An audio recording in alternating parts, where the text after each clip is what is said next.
Hello दोस्तों, कैसे हैं सभी लोग।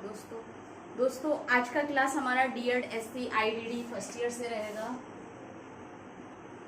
DEd SC IDD first year से रहेगा, कोर्स 3। ठीक है, DEd SC IDD first year पर बात करेंगे और कोर्स 3 यानी कि पेपर हमारा 3 है। यूनिट है हमारा कोर्स 3 का यूनिट 1.2। ठीक है, जिसमें हम करेंगे आज एप्टीट्यूड एंड साइकोलॉजिकल असेसमेंट यानी कि योग्यता एवं मनोवैज्ञानिक आकलन। योग्यता आकलन क्या है और मनोवैज्ञानिक आकलन क्या है। एग्जाम के लिए दोस्तों अगर हम बताएं, इस टॉपिक से आपको परिभाषा पूछी जा सकती है, या 2 नंबर में आपको आ सकता है या 5 नंबर में आएगा। लेकिन 5 नंबर में आएगा तो अलग अलग आएगा, या तो केवल आपसे एप्टीट्यूड असेसमेंट पूछेगा या साइकोलॉजिकल असेसमेंट पूछेगा। दोनों एक साथ नहीं आएंगे, ना ही 10 नंबर में पूछेगा। 5 नंबर के लिए ये टॉपिक आपका वेरी वेरी मोस्ट इंपोर्टेंट है। ठीक है, चलिए स्टार्ट करते हैं एप्टीट्यूड असेसमेंट।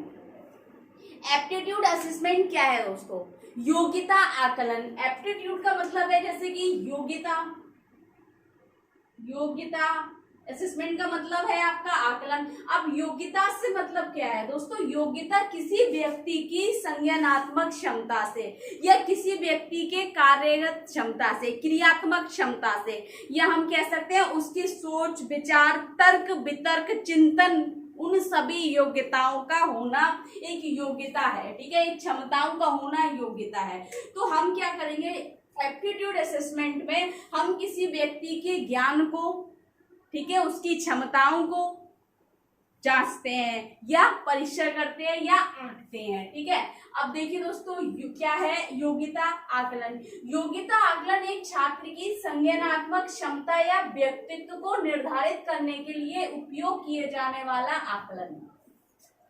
क्या है योग्यता आकलन? जो है दोस्तों, योग्यता आकलन एक छात्र की यानी कि किसी भी छात्र की संज्ञानात्मक क्षमता। संज्ञानात्मक क्षमता क्या है आप समझते हैं? संज्ञानात्मक क्षमता, संज्ञानात्मक क्या है? कॉग्निशन। अब संज्ञानात्मक किससे संबंधित है? मस्तिष्क से। तो मस्तिष्कीय कार्य क्या क्या है? मस्तिष्कीय कार्य है आपका सोचना, समझना, तर्क करना, समस्या समाधान करना, योजना बनाना, योजना खोजना, अनुभव करना, परिवर्तन लाना अनुभव के माध्यम से। तो दोस्तों क्या है, हम छात्र की संज्ञानात्मक क्षमता एवं व्यक्तित्व को निर्धारित करने के लिए उपयोग किए जाने वाला आकलन योग्यता आकलन है या योग्यता आकलन कहलाता है। ठीक है, या हम कह सकते हैं वह आकलन जिसमें किसी छात्र की योग्यताओं का आकलन किया जाता है, योग्यता आकलन कहलाता है। ठीक है, कह रहे हैं ये छात्र की प्रवेश प्रक्रिया के लिए बेहद आवश्यक है। यानी कि योग्यता आकलन जो है इसकी आवश्यकता बच्चे के प्रवेश प्रक्रिया का मतलब है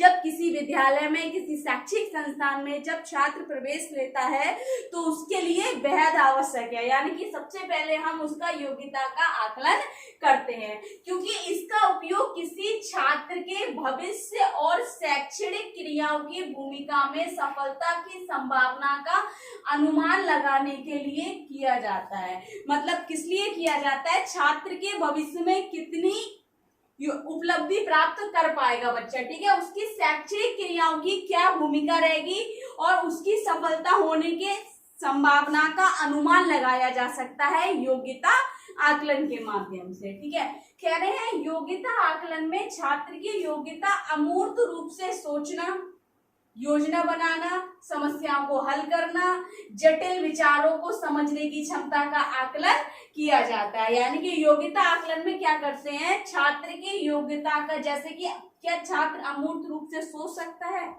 अमूर्त चिंतन कर रहा है, ठीक है, वह योजनाओं को बना पा रहा है, समस्याओं को हल कर सकता है, जटिल विचारों को समझने की क्षमता का आकलन किया जाता है। जटिल विचार मतलब तर्क करना, वितर्क करना। ठीक है ना, कह रहे हैं योग्यता आकलन में संज्ञानात्मक क्षमताओं को मापा जाता है। संज्ञानात्मक क्षमता यही है, ठीक है ना, और संज्ञानात्मक क्षमताओं को मापा जिनमें शामिल है कौन कौन सी है संज्ञानात्मक क्षमताएं? देखिए स्मृति, प्रतिधारण, यानी कि स्मृति का मतलब होता है दोस्तों मेमोरी। यानी कि याद रखना किसी चीज की, हम कोई भी चीज जब, चाहे वो कोई वस्तु हो या कोई कार्य हो, कोई बात हो, हम क्या करते हैं, किसी बात को सुनकर स्मृति प्रतिधारण कर लेते हैं, यानी कि उसको हमने याद कर लिया। एक बार सुना हम भूलते नहीं है, जब आप भूल जाएंगे तो प्रतिधारण नहीं करेंगे। किसी बात को, वस्तु को, स्थान को जब हम याद रखेंगे तो उस चीज का हमने स्मृति प्रतिधारण कर लिया। ठीक है, तो स्मृति प्रतिधारण की क्षमता ध्यान और त्रुटियों का पता लगाना, यानी कि ध्यान कंसंट्रेशन करना। ठीक है, और कह रहे हैं त्रुटि यानी कि किसी भी गलत चीज का पता लगाना। ठीक है, पता लगाने की क्षमता, तार्किक विचार।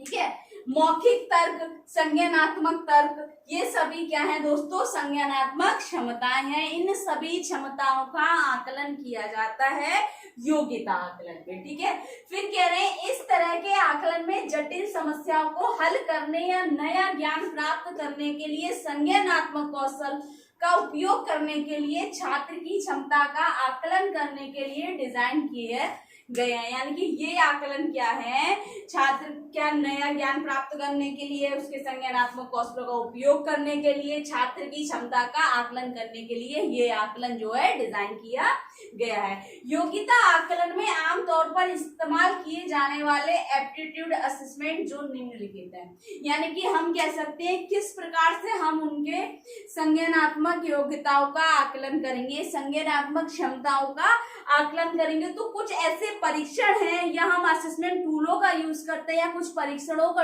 यूज करते हैं जिसके माध्यम से हम छात्र की क्या योग्यता का आकलन करते हैं। कौन कौन सी, जैसे कह रहे हैं संज्ञानात्मक तर्क परीक्षण।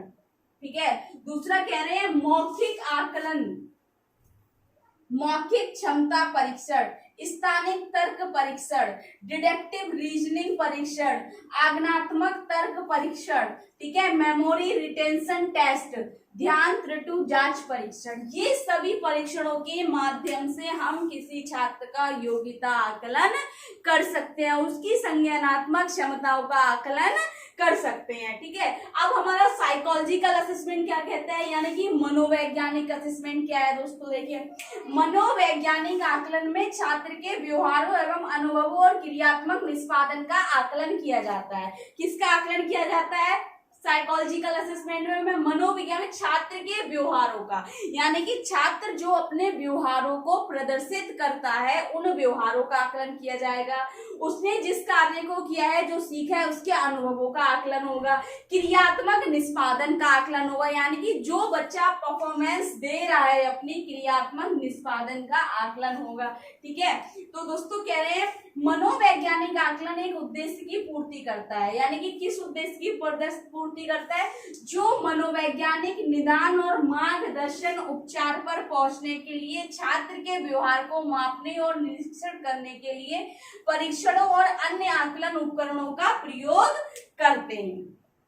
यानी कि कह रहे हैं वो मनोवैज्ञानिक आकलन जो है एक उद्देश्य की पूर्ति करता है, जिसमें कह रहे हैं मनोविज्ञान निदान, यानी कि साइकोलॉजिकल डायग्नोस जो है उसके लिए जो गाइडेंस दिए हैं, मार्गदर्शन दिए रहे हैं, उसके लिए जो उपचार पर पहुंचने के लिए, यानी कि किसी भी छात्र को निदान के बाद उसके मार्गदर्शन देने के लिए और उस समस्या या किसी कार्य के उपचार तक पहुंचने के लिए छात्र व्यवहार को मापने के लिए या निरीक्षण करने के लिए परीक्षणों और अन्य आकलनों का उपकरणों का उपयोग या प्रयोग करते हैं। ठीक है, फिर कह रहे हैं मनोवैज्ञानिक आकलन कई कारणों से करते हैं।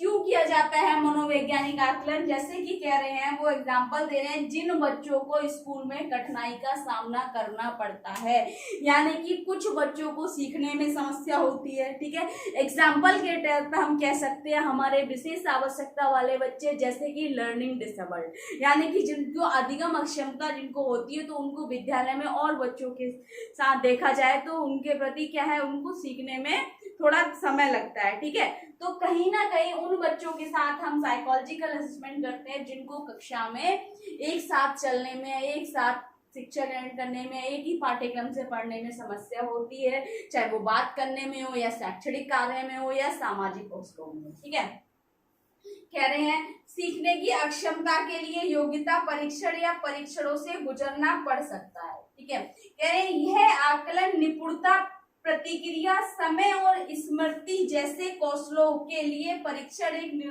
न्यूरोलॉजिकल टेस्ट को मस्तिष्कीय चोट, वो कह रहे हैं ये आकलन जो है निपुणता, ठीक है ना, प्रतिक्रिया और समय स्मृति जैसे कौशलों के लिए परीक्षण की आवश्यकता होती है, इनका उपयोग करते हैं। तो कह रहे हैं एक परीक्षण एक न्यूरोलॉजिकल टेस्ट में, जिसमें कह रहे हैं जिसमें मस्तिष्क की चोट लग जाती है उनके लिए आवश्यक है, मनोवृंज जैसी स्थितियों का निदान करने के लिए आवश्यक है, या उनके लिए जिनका मनोवृंज का मतलब आप समझ रहे हैं मानसिक रोग, जो मानसिक रूप से हमेशा भ्रमित रहते हैं, जिनको मानसिक रोग पाया जाता है, ऐसी स्थितियों का निदान करने में मदद करता है या मदद कर सकता है क्या, साइकोलॉजिकल असेसमेंट। ठीक है, अब हम किन किन परीक्षणों का प्रयोग अत्यधिक करते हैं, अगर हम केवल छात्रों की बात करेंगे इसमें जो कि विद्यालय के लिए जाते हैं, विशेष आवश्यकता वाले बच्चों के लिए किन किन परीक्षणों की आवश्यकता पड़ती है मनोवैज्ञानिक आंकड़ों के लिए, तो कौन कौन सा, जैसे कि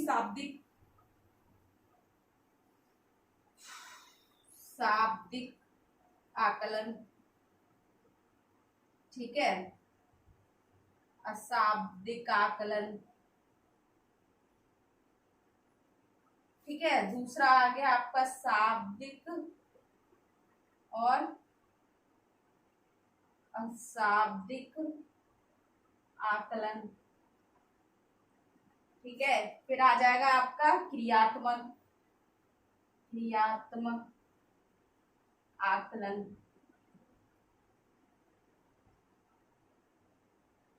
ये कुछ आकलन है जिनका हम या शाब्दिक परीक्षण, अशाब्दिक परीक्षण या परीक्षण आ जाएगा आकलन की जगह, ठीक है, परीक्षण, verbal test, non verbal test, इस तरीके से आ जाएगा आपका, ठीक है, परीक्षण।